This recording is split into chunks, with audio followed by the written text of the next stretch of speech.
자, 우리 완자책으로 지난 시간에 이제 36쪽까지 얘기는 된 거고요. 이제 38쪽 얘기로 넘어가면 되는데 이런 게 있었다, 이런 거.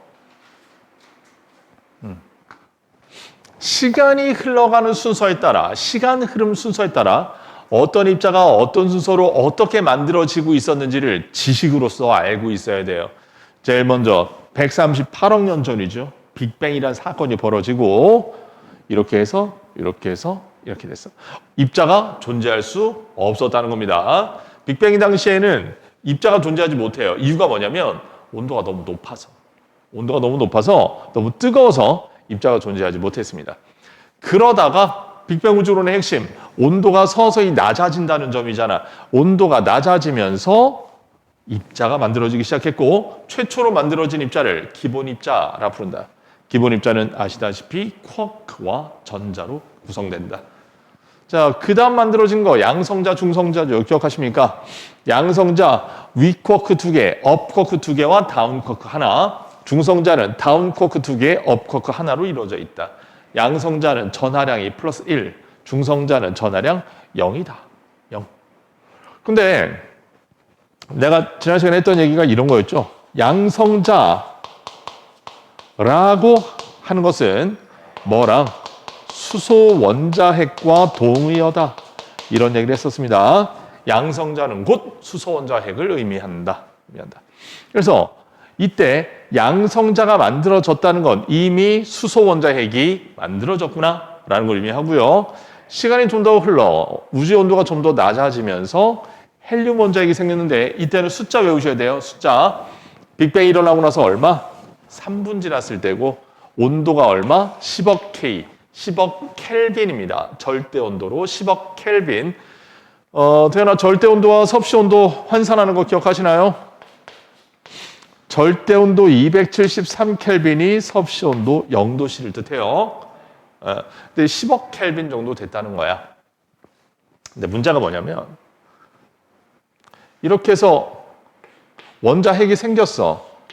헬륨 원자핵이 생겼어요. 양성자 2개, 중성자 2개 모여서 헬륨 원자핵이 생겼고, 핵이죠. 그럼 그 주변에 전자만 이렇게 탁탁 붙으면, 이건 헬륨 원자가 되는 건데, 이때는 아직 전자들이 달라붙지 못한다고요. 달라붙지 못합니다. 왜 그러냐? 아직, 온도가 10억도야, 10억도. 온도가 꽤나 높잖아. 온도가 꽤나 높다는 건 전자가 여기 붙으려고 하다가도 에너지가 너무 커서 날아가 버리고 붙으려고 하다가도 튕겨 날아가 버리고 이렇게 된다는 얘기야. 그래서 원자를 구성하지 못했습니다. 그리고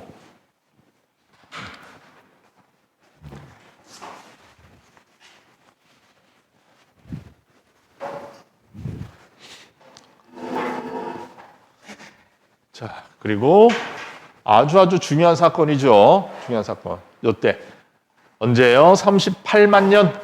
빅뱅이 일어나고 나서 약 38만 년 지났을 때 온도는 3000K. 이 숫자 꼭 외우셔야 되죠. 지금 우리 37쪽에 있는 내용 다시 복습하는 중입니다. 빅뱅 이후 약 38만 년이 지나서 우주의 온도가 3000켈빈이 되었을 때 우리가 느끼기엔 아직도 온도가 매우 높은 상황이겠지만 빅뱅의 관점에서는 많이 식은 거야. 10억도보다는 훨씬 내려간 거잖아. 이때야 비로소 원자가 형성이 되었다. 뭐 그런 거였습니다.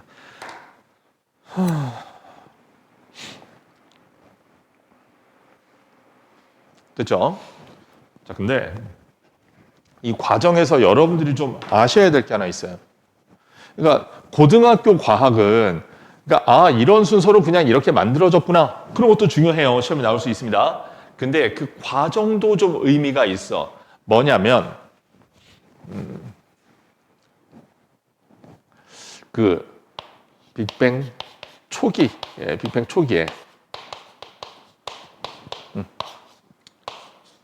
양성자와 중성자가 만들어졌다 그랬잖아. 근데 이런 게 있어요. 자, 중요합니다. 양성자하고요. 중성자는 질량을 비교하면 거의 비슷하긴 해요. 거의 비슷합니다. 거의 비슷한데 양성자가 조금 가볍고요. 중성자가 조금 무거워요. 그러니까 어느 정도냐면 김대현이 저울 위에 올라가서 몸무게를 잴 건데 마스크를 쓰고 잴 거냐 벗고 잴 거냐. 아니야, 마스크도 아니야. 그러니까 뭐라 그럴까? 뭐 이쑤시개 하나를 입에 물고 잴 거냐, 이쑤시개를 뱉어놓고 저울 위에 올라갈 거냐, 그 정도 차이야. 얼마 차이가 안 난다고요. 양성자와 중성자 비교하면 아주 미세한 차이지만 중성자가 조금 더 무겁습니다. 왜 그러냐면 양성자는 전하량이 플러스 1이잖아. 중성자는 전하가 없잖아요. 그래서 좀 더 복잡한 얘기가 있는데 요약하면 이래요.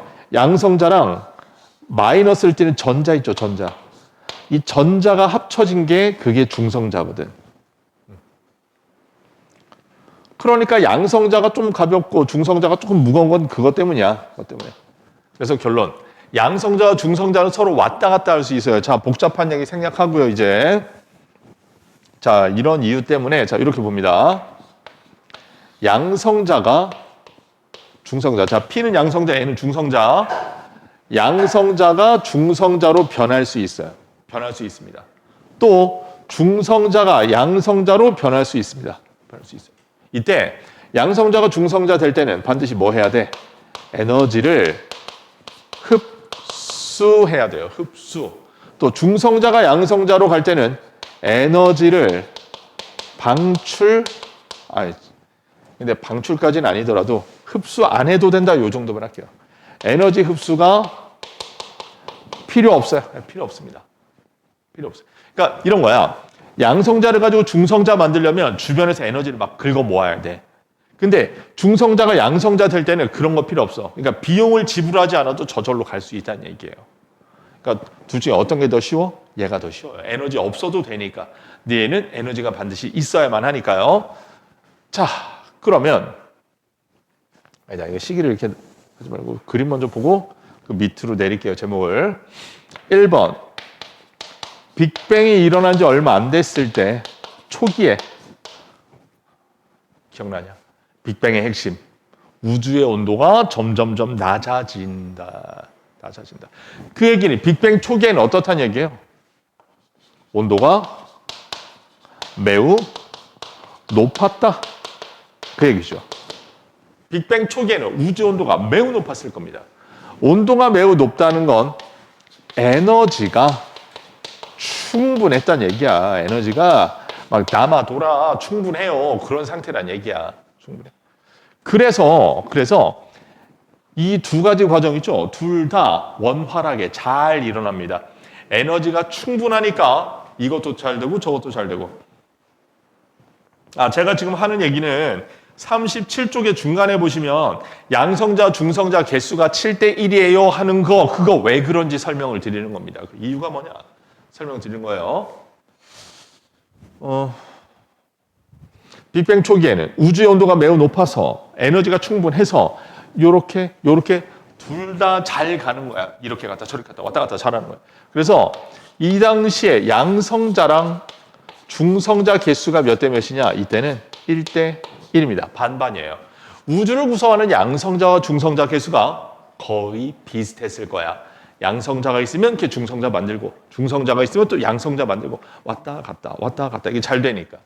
근데 시간이 흐르면서 온도가 내려가기 시작합니다. 하강. 우주의 온도가 점점 낮아지기 시작해요. 온도가 떨어집니다. 온도가 떨어져요. 온도가 떨어지면 이거 뭐냐? 에너지가 충분하지 않다는 얘기죠. 에너지가 충분하지 않아. 에너지가 충분하지 않아.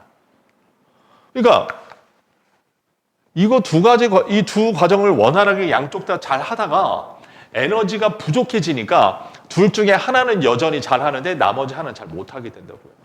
뭘 잘하겠냐? 에너지를 흡수하지 않아도 되는 요거는 잘 돼, 여전히 잘 돼.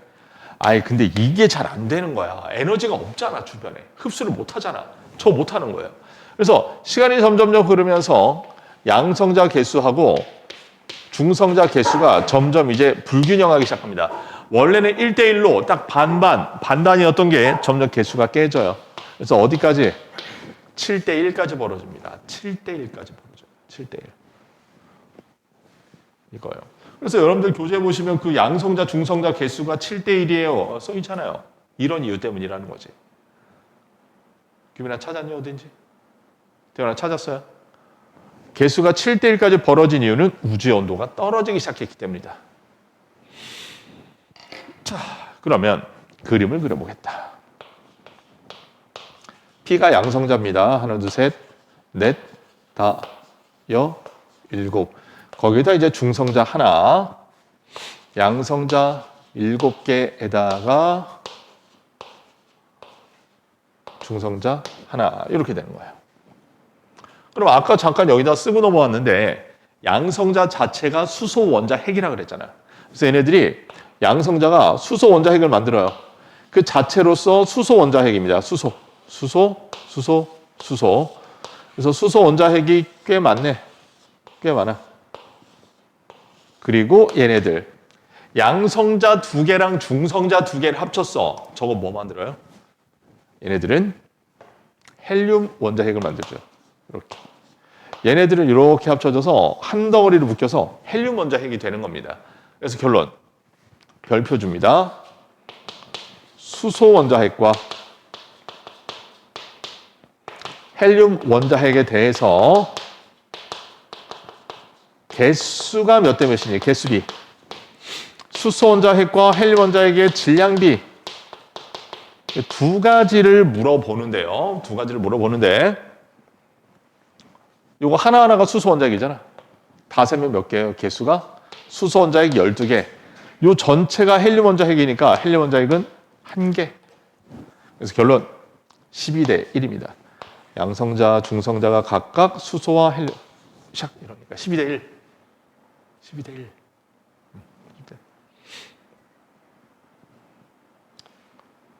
대현아 이상해. 개수가 이거 12개, 셈 12개잖아. 이거 하나 12대 1. 근데 질량은 어떠냐?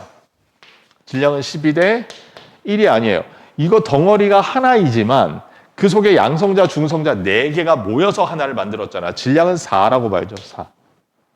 12대 4. 그래서 다시 말하면 3대 1이 되는 겁니다.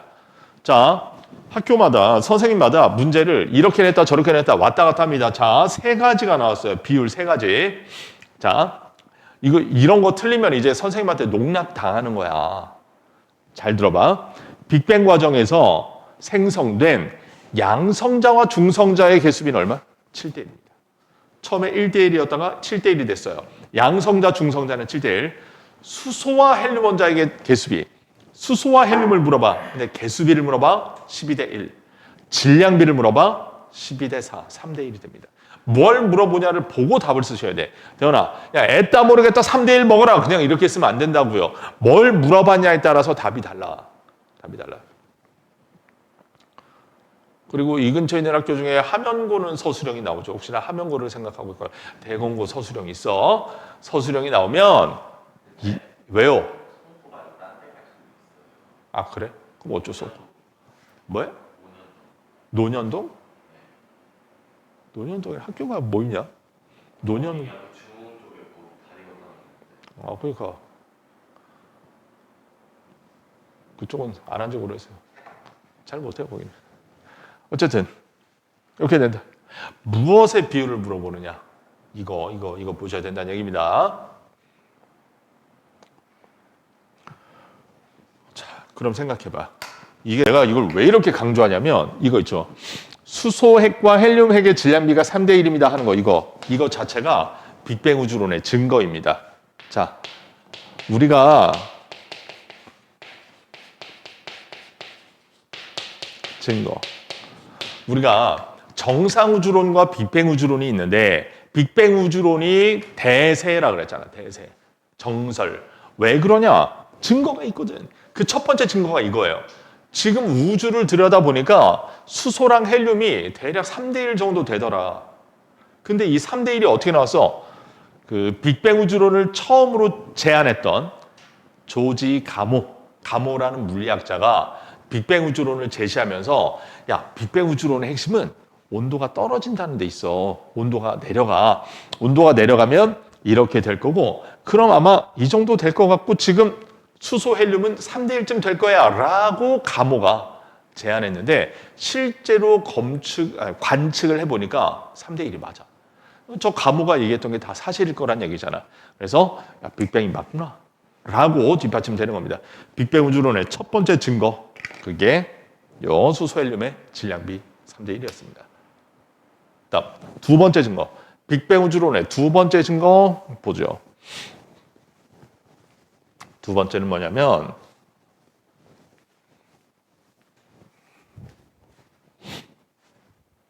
그림을 좀 같이 보면 좋겠는데요.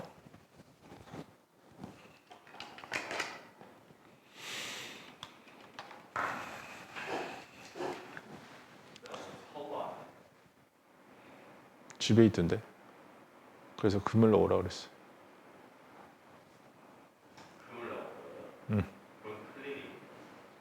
그럼 그 다음 주로 넘어가서 해야지. 뭐 월요일이나 화요일. 늦었지 뭐. 자, 37쪽. 그림 보면 요렇군요. 방금 얘기했던 거. 양성자, 중성자 7대 1이라 여차저차해서 질량비 3대 1, 개수비 12대 1. 이게 바로 빅뱅 우주론의 증거다라는 얘기였고. 자, 이 얘기 하나 볼게요. 이게 뭐냐면 왜 우리 그 빅뱅 그림 이렇게 보면 요거 처음에 빅뱅이 빵 터졌을 때 막 입자들 막 생겼잖아요. 막 전자도 생기고 쿼크도 생기고 양성자 생기고 막 입자들 생겼잖아요. 그와 동시에 사실 여기에 뭐가 있어요 지금? 따로 표시는 안 했지만 빛이 있습니다. 빛. 입자들만 생긴 게 아니야. 입자만 생긴 게 아니라 입자와 함께 빛도 방출했단 말이에요. 빛. 근데 문제는 뭐냐? 이게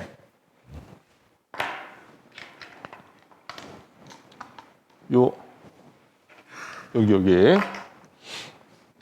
이 빅뱅부터 쭉 해서 여기까지 원자가 만들어질 때까지 여기까지를 뭐라고 부르냐면 불투명한 우주라고 부릅니다. 불투명한 우주. 그러니까 여러분들이 이때 당시에 살아있지는 않았겠지. 사람이 있지는 않지만 만약에 니네가 이 당시에 살아있어도 아무것도 안 보여요. 우리가 뭘 볼 수가 없는 상황이었을 겁니다. 왜냐하면 사람이 무언가를 본다는 건 빛이 눈으로 들어오는 걸 본다라고 표현해요. 빛이 눈으로 들어와야 돼. 근데 이 당시에는 빛이 앞으로 쭉 뻗어나가려고 해도 워낙 그 뜨거우니까 온도가 높으니까 전자랑 막 입자들이 미친 듯이 날뛰는 거야. 막 이리저리 막 날뛰고. 미친 듯이 날뛰니까 어떻게 해요? 빛이 나아가다가 자꾸 가로막힙니다. 걸리적거려요. 그러니까 빛이 앞으로 직진해서 나가질 못하는 거야. 그러니까 니네 봐봐. 내 얼굴이 보이잖아. 내 얼굴이 보이는 이유가 뭐예요? 내 얼굴에 반사된 빛이 쭉 해서 니네 눈으로 들어가니까 보이는 건데 내 얼굴에 반사된 빛이 나가다가 앞에서 날아다니는 입자에 부딪혀서 빛이 막 딴 데로 샌다고 이렇게. 그때 당시를 그래서 불투명한 우주라고 부른다. 불투명한 우주. 그러던 중 요때부터 투명 우주로 바뀌게 되는 사건이 벌어져요. 투명 우주. 이제부터는 우리가 앞을 볼 수 있게 된다. 빛이 직진해서 나갈 수 있게 된다. 그때가 언제다? 요때. 빅뱅 후 38만 년. 그러니까 이게 되게 중요한 숫자라니까 이거. 38만 년. 온도는 3000 켈빈쯤 되었을 때요. 그때 전자들이 이제 얌전해진 거야. 자, 그걸 나타내는 그림이에요, 이게. 이거 아닌데. 그다음 요 그림이요. 요게 이제 그걸 나타내는 그림입니다. 38만 년이 되기 이전, 태어나 38만 년이 되기 이전에는 빛이 앞으로 나가려고 하다가도 자꾸 전자에 부딪혀서 튕겨버려요. 불투명한 우주였어. 그러다가 38만 년, 이거 중요하니까 다시 한번 씁니다. 빅뱅이 일어나고 난 뒤 38만 년 후, 38만 년 후에 뭐가 생겼길래? 원자가 생겼잖아. 전자들이 원자핵 주변에 보세요. 딱 묶여 있잖아요. 쟤네들처럼 미친 듯이 날뛰고 있는 게 아니라 원자핵 주변에 딱 묶여 있잖아요. 그러니까 빛이 앞으로 나아가는 걸 아무도 방해하지 않아. 그래서 빛이 어떻게 돼요? 쭉쭉 뻗어나갈 수 있게 됩니다. 그래서 이때부터가 투명한 우주가 된 거예요. 그러니까 태연아, 불투명한 우주와 투명한 우주를 구분짓는 경계, 무엇에 의해서 구분이 돼요? 원자가 생겼냐 안 생겼냐. 전자가 원자핵 주변에 잘 묶여 있을 수 있냐 없냐. 그걸 판단 기준으로 합니다. 그리고 요 빛이라는 건 모두 파동이니까 이렇게 막 파장을 가지고 이렇게 날아가고 있을 거야. 이렇게. 근데 이렇게 점점 이렇게 느슨해집니다. 파동이 점점 느슨해져요. 왜냐하면 자 온도가 내려갈수록 파장은 길어지거든. 뿅. 왜요? 선생님 이거 왜 이렇게 되는데요? 가 궁금하신 분들은 나중에 물리학을 배우시면 알 수 있겠는데 거기까지 가기에 너무 복잡하니까 그냥 지식으로 알고 갑니다. 이 빛이라는 건 파동이기 때문에 쭉쭉쭉쭉쭉 이렇게 진동을 해요. 진동을 하는데 파장이 뭐냐? 이거야 이거. 요 간격. 이 간격이 파장이에요. 간격이 파장입니다. 근데 간격이 점점 어떻게 돼? 점점 느슨해진다고 길어진다고요. 길어집니다. 되니? 뭔 얘기인지 알겠어요? 뭐요? 어디? 아까 내가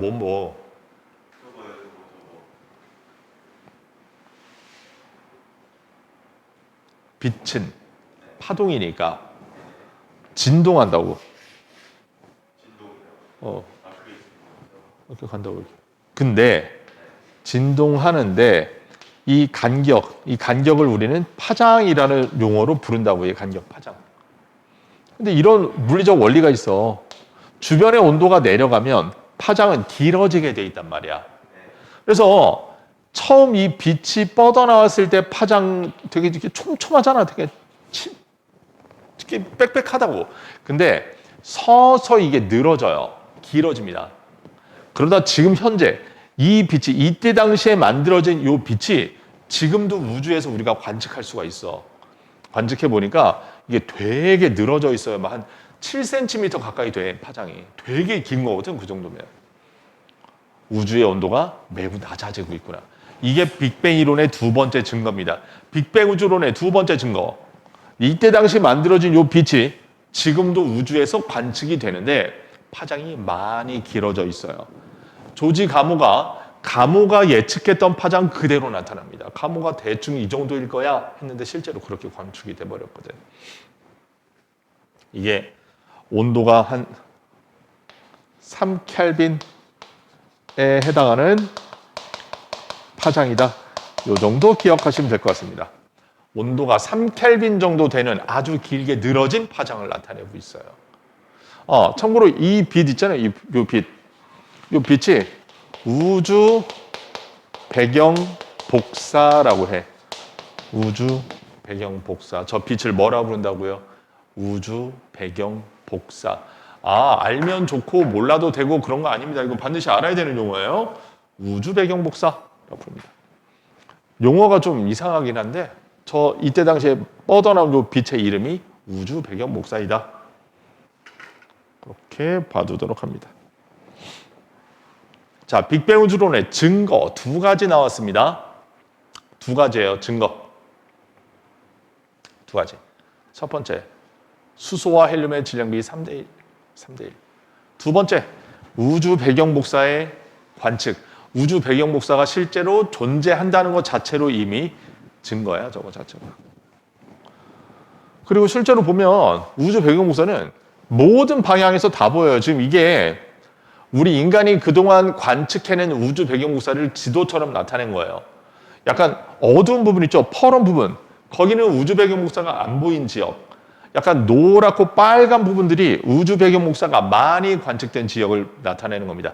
그래서 점점점 색깔이 밝을수록 우주 배경 복사가 많이 관측됐고 검고 퍼렇고 어두울수록 우주 배경 복사가 잘 안 보인 지역이에요. 그래서 보면 어느 방향에서나 다 보이긴 하는데 어때요? 균일합니까? 균일하지 않죠. 우주 전체에 똑같이 공평하게 이렇게 나타나진 않아. 유독 많이 관찰되는 부분도 있고 유독 관찰이 잘 안 되는 부분도 있고 그래요. 균일하지 않습니다. 우주는 원래가 공평하지 않다는 거예요. 우주는 균질하지 않습니다. 우주가 만약에 완전히 고르게 균등하게 이렇게 있잖아. 별도 은하도 안 만들어졌을 거야. 어떤 데에 뭐가 많이 있고 어떤 데에 뭐가 없고 하니까 많은 쪽에 애들이 모여서 별도 생기고 은하도 생기는 거거든. 우주는 균일하지 않다. 공평하지 않다. 됐죠? 네, 방금 했던 얘기들을 이제 쭉 숫자표로 정리해 놓은 겁니다. 예, 빅뱅 우주론의 증거 두 가지, 수소질, 헬륨 3대1, 우주의 경부사까지 정해 두시면 되겠네요. 방금 본 내용이 이게 39쪽에 정리되어 있는 거야. 39쪽에. 외우시라는 얘기죠. 네, 이렇게 해서 이 내용 정리하도록 하겠습니다.